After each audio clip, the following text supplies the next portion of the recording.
नमस्कार बच्चों। तो पिछली वाली वीडियोस में हम लोग एक्सरसाइज 2.1 तक जितना भी बेसिक था और उसके एनसीईआरटी सॉल्यूशंस सब कवर कर चुके हैं, है ना। तो इस वाली वीडियो में हम लोग एक्सरसाइज 2.2 के जितने भी बेसिक्स होंगे, ठीक है, वो सब कवर करेंगे और बाकी के जो इसके क्वेश्चंस रह जाएंगे एनसीईआरटी के, इसके जो सॉल्यूशंस रह जाएंगे एनसीईआरटी सॉल्यूशंस, वो हम नेक्स्ट वीडियोज़ में कवर कर लेंगे। और इसी चैप्टर में नहीं, बाकी जितने भी चैप्टर्स आपको देखने को मिलेंगे हम उसमें ऐसे ही करेंगे। एक्सरसाइज से पहले मैं आपको सभी बेसिक्स समझा दूंगा, ठीक है, और उसके बाद क्वेश्चन सॉल्व कर लेंगे। क्योंकि अगर आपको बेसिक्स अच्छे से आते होंगे तो आपसे कोई भी क्वेश्चन नहीं रुकेगा, आप किसी भी क्वेश्चन को इजीली सॉल्व कर पाओगे, ठीक है। चलो तो देखो स्टार्ट करते हैं। मैंने आपको शायद पहले भी बता रखा है और अगर नहीं बताया तो भी कोई दिक्कत वाली बात नहीं है। हम लोगों ने ये पढ़ रखा है कि हम किसी भी बहुपद को दर्शाने के लिए इस तरीके से लिखते हैं, ठीक है। मैंने आपको बता रखा है कि इस तरीके से आप किसी भी बहुपद को दर्शा सकते हो।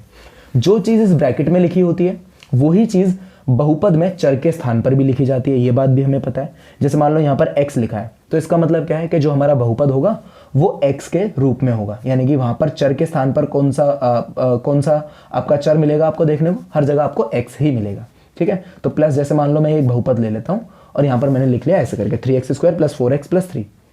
अगर मैं इस ब्रैकेट में x लिख रहा हूँ तो इस बहुपद में भी चर के स्थान पर मुझे क्या लिखना पड़ेगा, x ही लिखना पड़ेगा, ठीक है।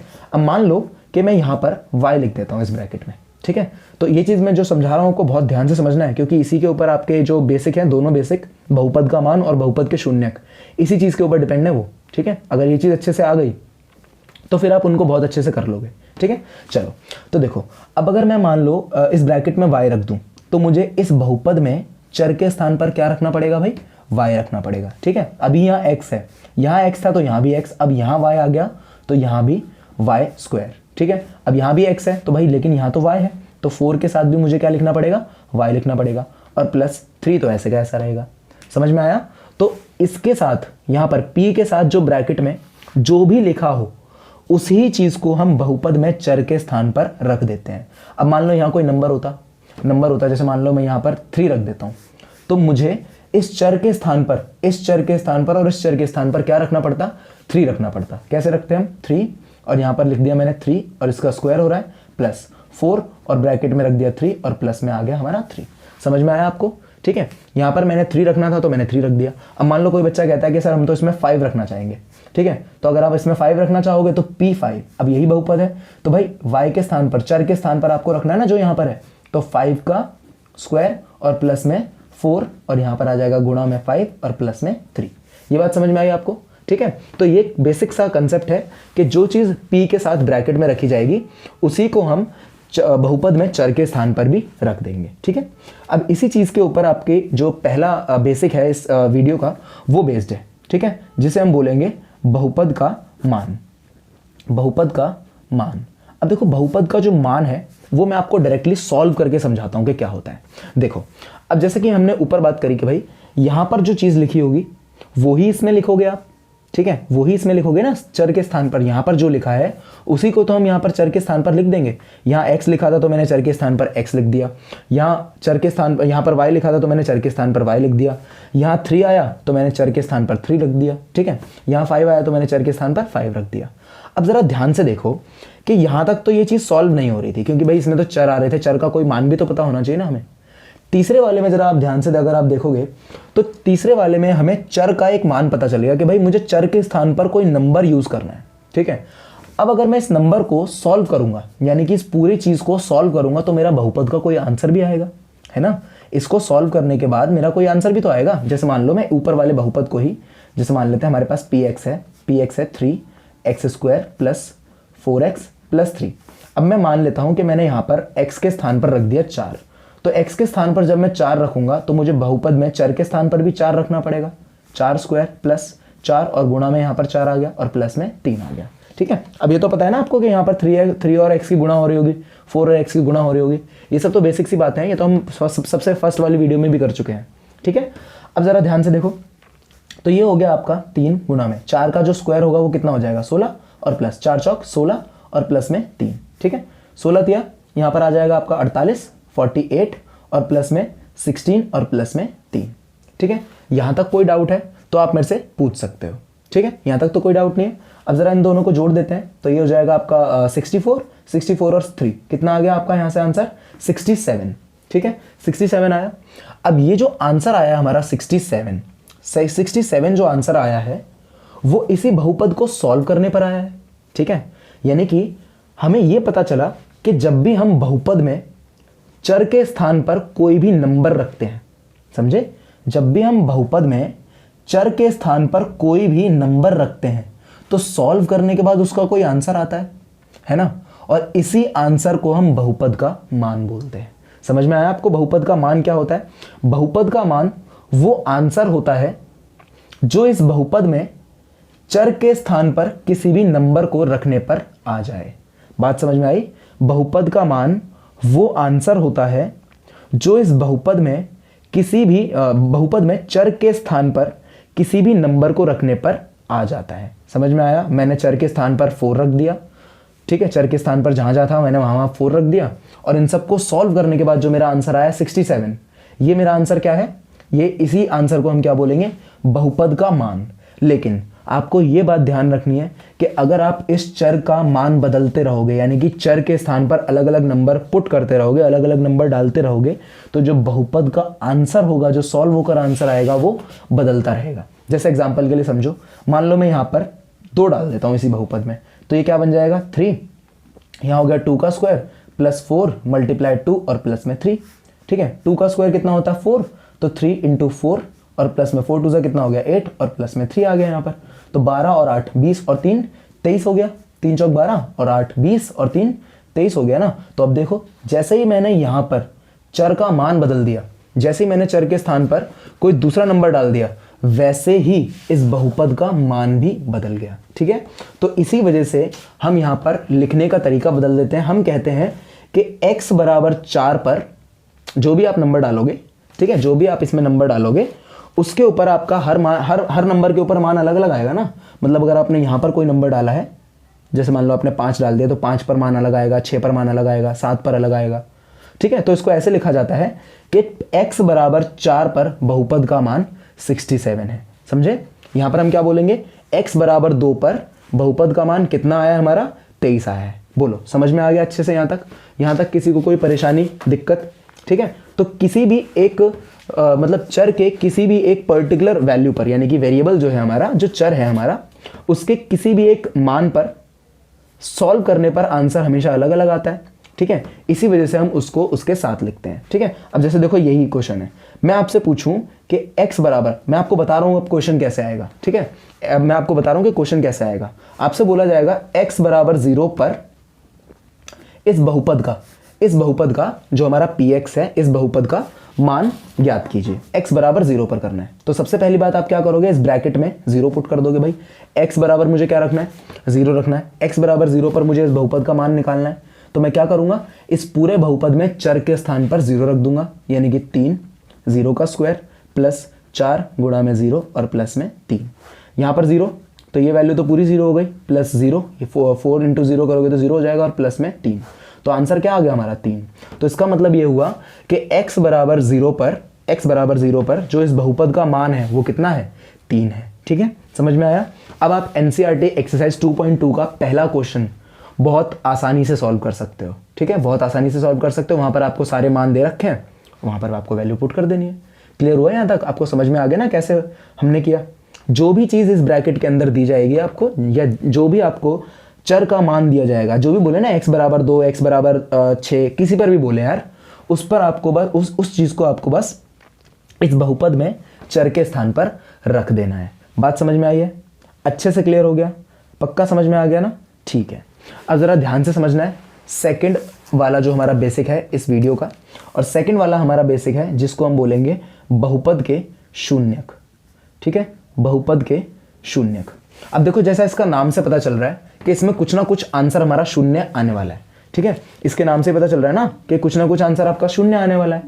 तो शून्यक, ध्यान से सुनना इस बात को, बहुपद के जो शून्यक होते हैं वो चर का वो मान होते हैं जिनको बहुपद में रखने पर उसका आंसर 0 आ जाए, यानी कि बहुपद का मान चर की जिस वैल्यू पर 0 आएगा उसे हम बहुपद का शून्यक बोलेंगे।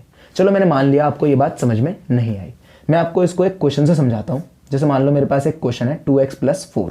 ठीक है। अब ये मेरा px है, तो मैं सोचता हूं कि यार मैं इस x के स्थान पर ऐसा कौन सा नंबर रखूं जिससे इस पूरे का आंसर क्या हो जाए, 0 हो जाए, क्योंकि मुझे शून्यक पता करना है।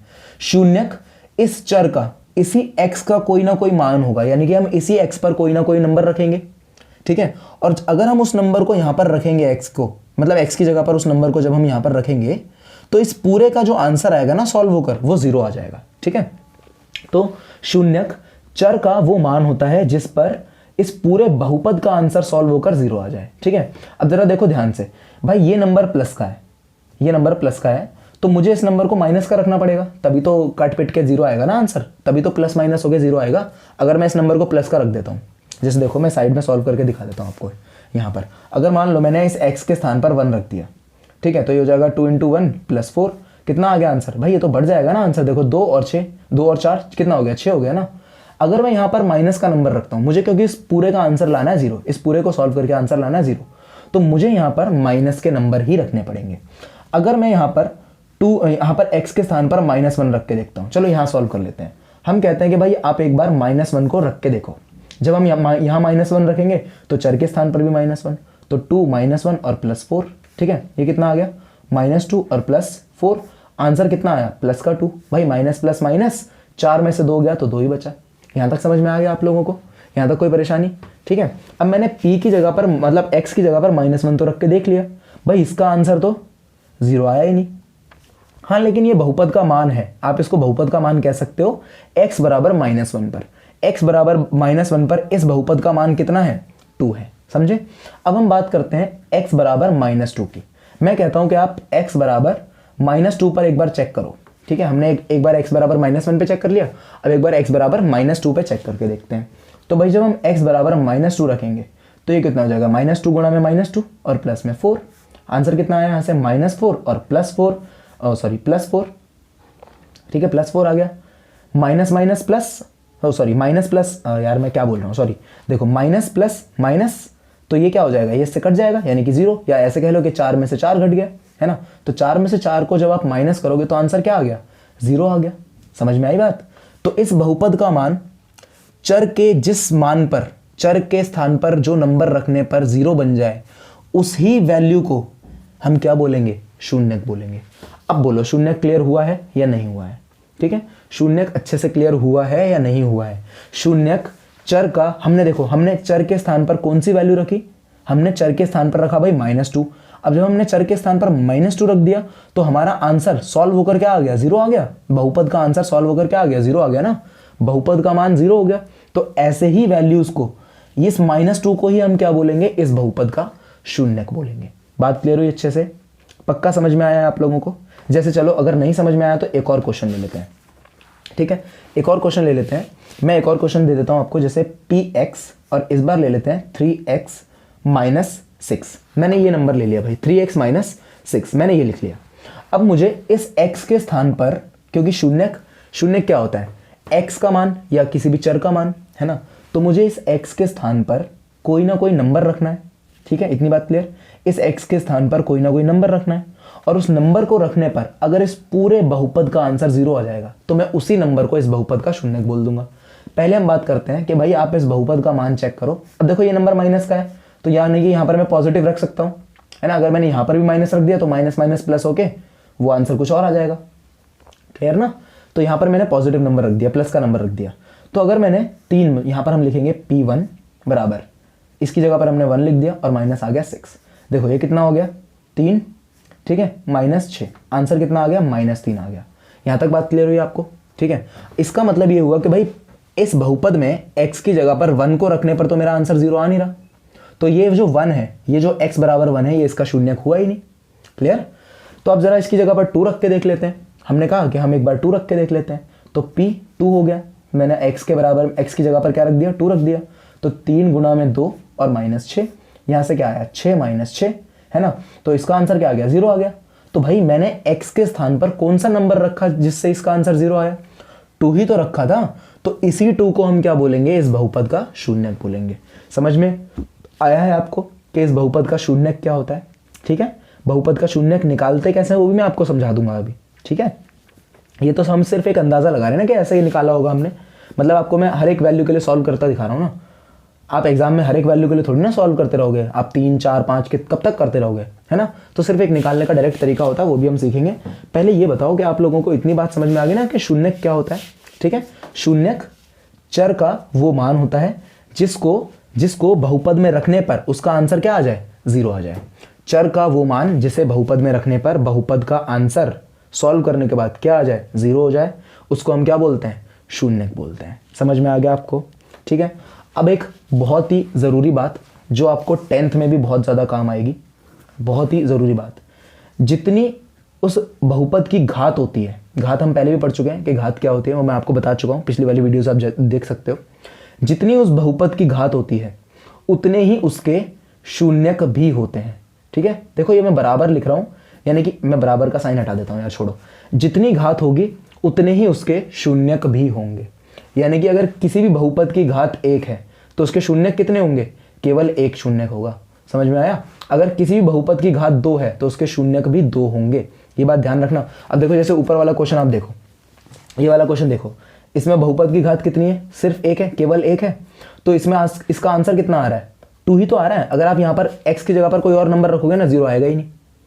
x की जगह पर कोई और नंबर रखोगे 2 के अलावा, 0 आएगा ही नहीं, ठीक है।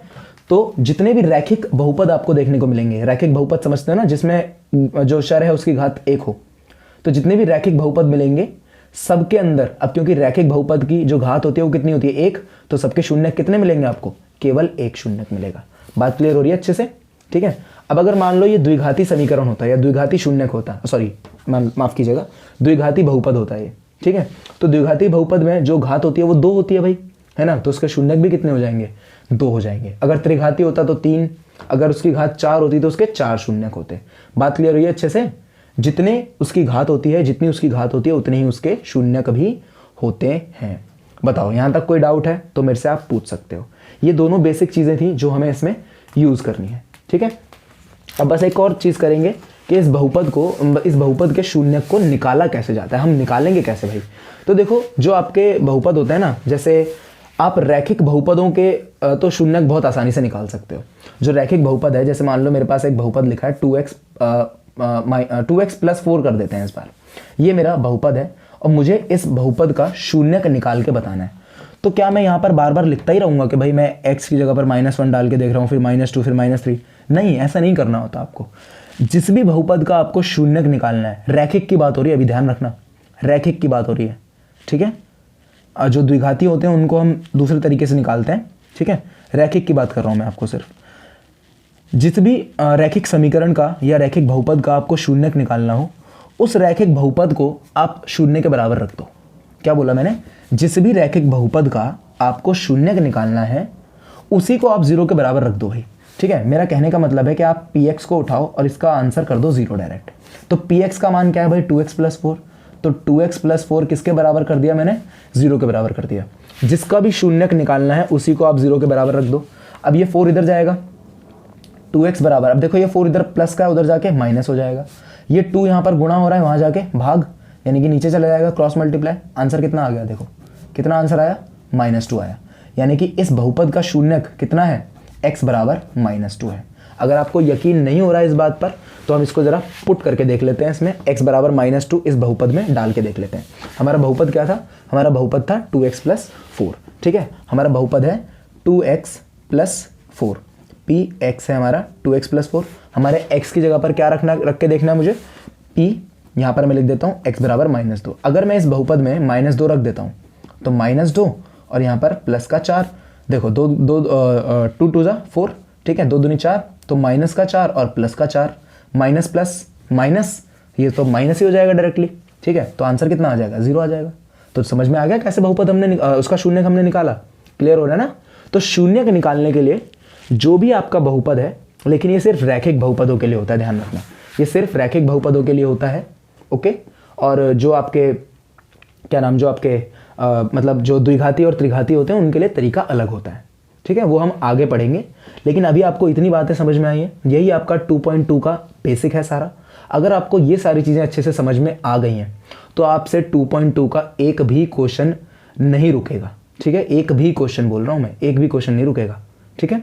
चलो तो अब आप इनकी रिवीजन कर लेना, ठीक है, वीडियो दोबारा देख सकते हो। जितना भी लिखवाया है उसके नोट्स साथ साथ बना लिया करो, क्योंकि चैप्टर के साथ बनाए हुए नोट्स बेस्ट होते हैं, क्लास के साथ बनाए हुए नोट्स हमेशा बेस्ट रहते हैं। तो ये सब आप लिख लेना, ठीक है। मिलते हैं आपसे नेक्स्ट वीडियो के अंदर।